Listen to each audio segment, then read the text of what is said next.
is in London. Let's find out more by speaking to Talk's brilliant royal correspondent, Rupert Bell. Hello there, Rupert. He's back. Yes, he's back. He always comes back at this time, mainly because of the... Prince Harry returned to the UK expecting glory.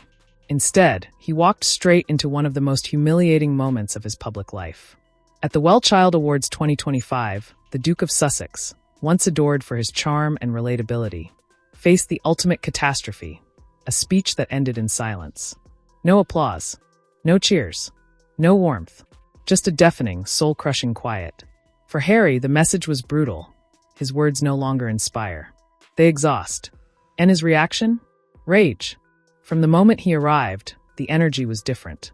Harry, who once commanded an effortless connection with crowds, was met with polite nods and stiff smiles. WellChild Awards that he was at last night, and of course it coincides with the anniversary of the death of his grandmother, so there's a lot sort of emotion around this particular visit. But there were no roars of excitement, no waves of admiration. For years, WellChild had been his safe haven, a charity close to his heart, one of the few institutions that continued to embrace him after his royal exit. But this year, the warmth was gone. The charity welcomed him as a guest, not as a hero. When Harry took the stage, many expected an emotional address that would uplift children and families fighting unimaginable battles. Instead, what they heard was a speech peppered with personal grievances and veiled attacks. He spoke less about the children and more about himself, his struggles, his sacrifices, his ongoing feud with the institution he abandoned.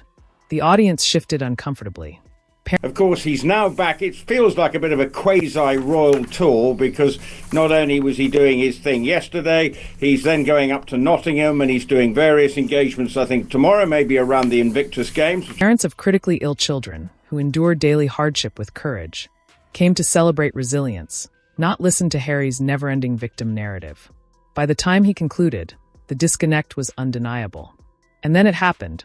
Harry paused for applause. He looked up, waiting for validation. But the room stayed silent. No claps, no cheers, no nods of agreement. Just the quiet hum of air conditioning and the sound of chairs shifting. For a man who built his identity on public approval, the moment was catastrophic. Silence became rejection. Silence became humiliation. And that humiliation is now etched into his legacy. Of course, come back to this country in Birmingham.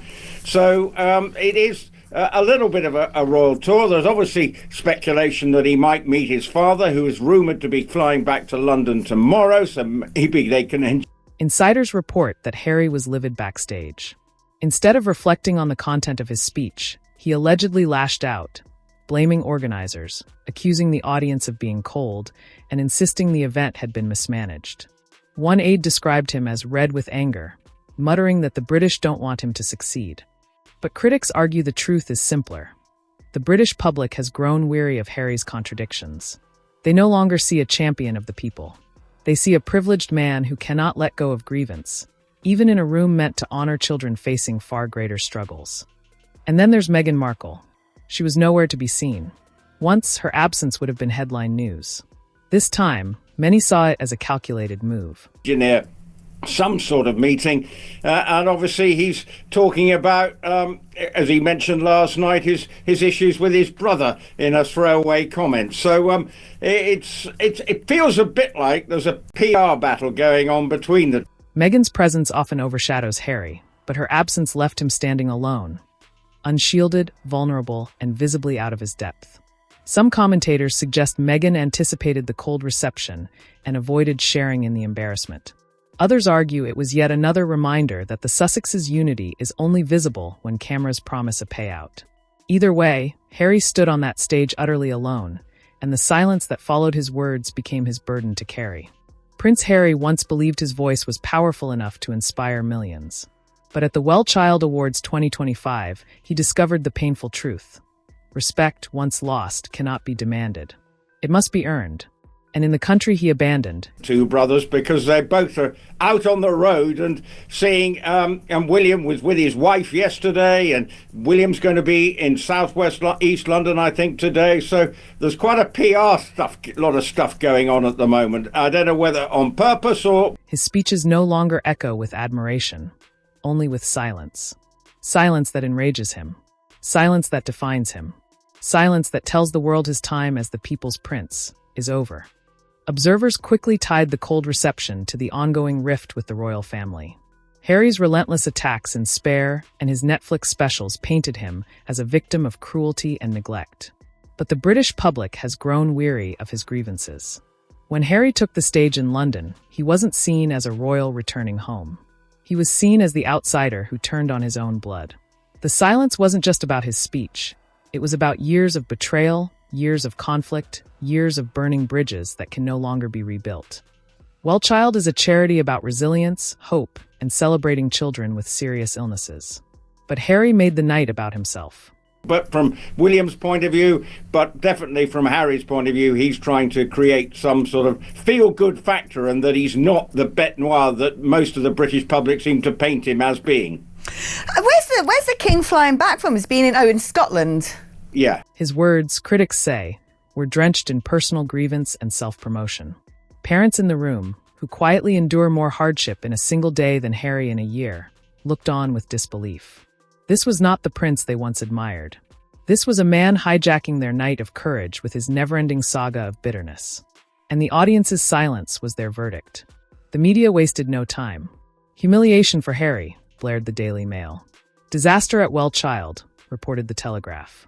Talk shows mocked the awkward pause. Online commentators ridiculed his need for applause. The British press, once accused by Harry of hounding him mercilessly, no longer needed to sharpen their knives. He's in Scotland as he would normally be, and he's obviously going to be coming back. There's a state visit coming around with President Trump coming, but he is in Scotland, and I think he's due to be in Scotland mainly for the rest of the month, which is part of the sort of tradition of being up there. And actually, the silence at WellChild spoke for itself, a self-inflicted wound. Harry handed his critics the perfect story, and they tore him apart with it. This humiliation wasn't an isolated moment. It was the latest in a series of public rejections. Boos at royal events. Declining streaming figures. A Spotify deal scrapped. A growing sense that the Sussex's star power is dimming. Harry insists he's standing up for truth. But time after time, the public responds with indifference or disdain. The WellChild silence was not random. It was the echo of a pattern that has been building for years. And it signals a far deeper problem than one bad speech. And now comes the legacy question. On the anniversary of his mother's death, it is quite traditional. His mother was always in Sandringham during the time of her father's death in February. So it's something that I think that as a bit of a tradition to be where they were. And obviously his mother was up in Scotland at the time. Prince Harry was once the people's prince, a war veteran, a champion of Invictus, a relatable royal who broke barriers. But the man who stood on that stage in 2025 was no longer admired, no longer respected. The silence after his speech was not just about one night. It was about his entire trajectory. The British people, once fiercely protective of him, have turned away. Respect has been replaced by exhaustion. Admiration has been replaced by silence. And silence, for Harry, is more devastating than boos. At the WellChild Awards 2025, Prince Harry faced a truth he could not escape. So it is traditional for the royal family to spend most of August and part of September up in Scotland. So that's where he is. But I think he's also flying back at times to continue his cancer treatment. I don't understand. I mean, it seems to me from the outside looking in, and I'm not much of a royal watcher. The applause he craves will not return. His words ring hollow. His speeches fall flat. His legacy, once bright, is fading into shadows. And the silence that enraged him may become the sound that defines him for the rest of his life. Before the controversies, before the memoirs, before Netflix and Oprah, there was WellChild. For years, this charity symbolized the best of Prince Harry. He wasn't just a royal figurehead. He was present, engaged, and admired. But in 2025, the silence at the WellChild Awards revealed just how far he has fallen.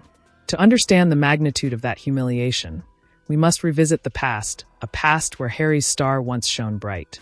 Harry became patron of WellChild in 2007. Is why Charles doesn't just grab his two boys and go, I'm the king, you both have to sit in the same room at the same time and sort this out.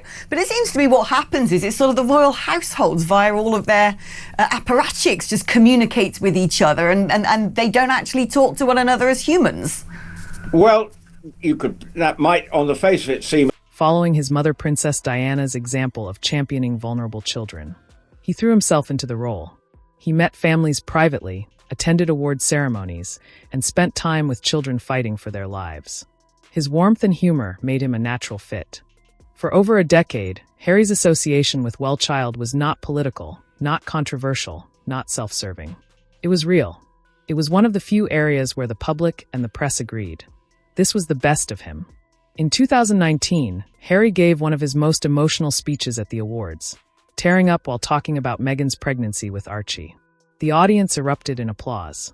That moment was hailed as proof that Harry was Diana's son in spirit. A sensible suggestion, but there's a complete breakdown of trust with Harry from William's perspective, because any time he said anything, he's gone and spilled the beans, and whether it be in a Netflix documentary or in Spare, and William just feels that his brother's let the side down, and until he shows a degree of contrition, William is not vulnerable, relatable, and deeply human. But 4 years later, that same man stood on the same stage and was met with silence. The applause is gone. The admiration evaporated. The contrast is devastating. Harry's relationship with WellChild began to fray after his royal exit in 2020. While he continued to hold the patronage, his absence from the UK and his relentless attacks on the monarchy strained his image. The very public that once embraced him as a compassionate patron began to see him as a bitter exile. Remotely interested, although Harry seems to think he's completely innocent in all this and that his grievances are real. Now, of course, there's probably somewhere in the middle there is some common ground, but at the moment, between the brothers, don't hold your horses on a rapprochement, but I'm sure the king... Each Netflix episode, each memoir confession, each media outburst chipped away at the goodwill he built through years of charity. By the time he returned for the 2025 awards, the damage was already done. Once, Harry's speeches at WellChild brought audiences to their feet. He was the prince who cried, the prince who cared. But in 2025, the very same stage exposed his decline. His words no longer inspired. His presence no longer commanded respect. The silence after his speech was more than awkward. It was symbolic. Would dearly love to see a happy family, and maybe the starting point has to be for Harry to rekindle his relationship with father and build up some trust there, because what he doesn't want to see is every time he goes to see his father, next minute Harry's bleating to some favoured outlet about what's going on, and that's... It was the sound of a legacy collapsing in real time. And here lies the cruel irony. WellChild was Harry's refuge, the one royal duty he maintained even after leaving Britain. It was his proof that he still mattered, that he was still Diana's son, still a prince of the people. But now, WellChild has become the site of his most public humiliation. Part of the problem from the royal family's perspective, they don't trust Harry, and they certainly don't trust his wife. But he can't help himself, can he? I mean, why on earth? He goes to these awards and he's speaking to critically ill youngsters just ahead of the glittering ceremony. And he's speaking to one particular youngster, 17. The place where he once found love and applause is now the place where he encountered rejection. His anger backstage wasn't just about one silent room. It was about the death of a legacy he thought was untouchable. Prince Harry's work with WellChild once defined his public image. Today, it defines his decline. What was once his proudest achievement is now his deepest humiliation. And the silence that greeted him in 2025 will echo louder than all the applause he ever received.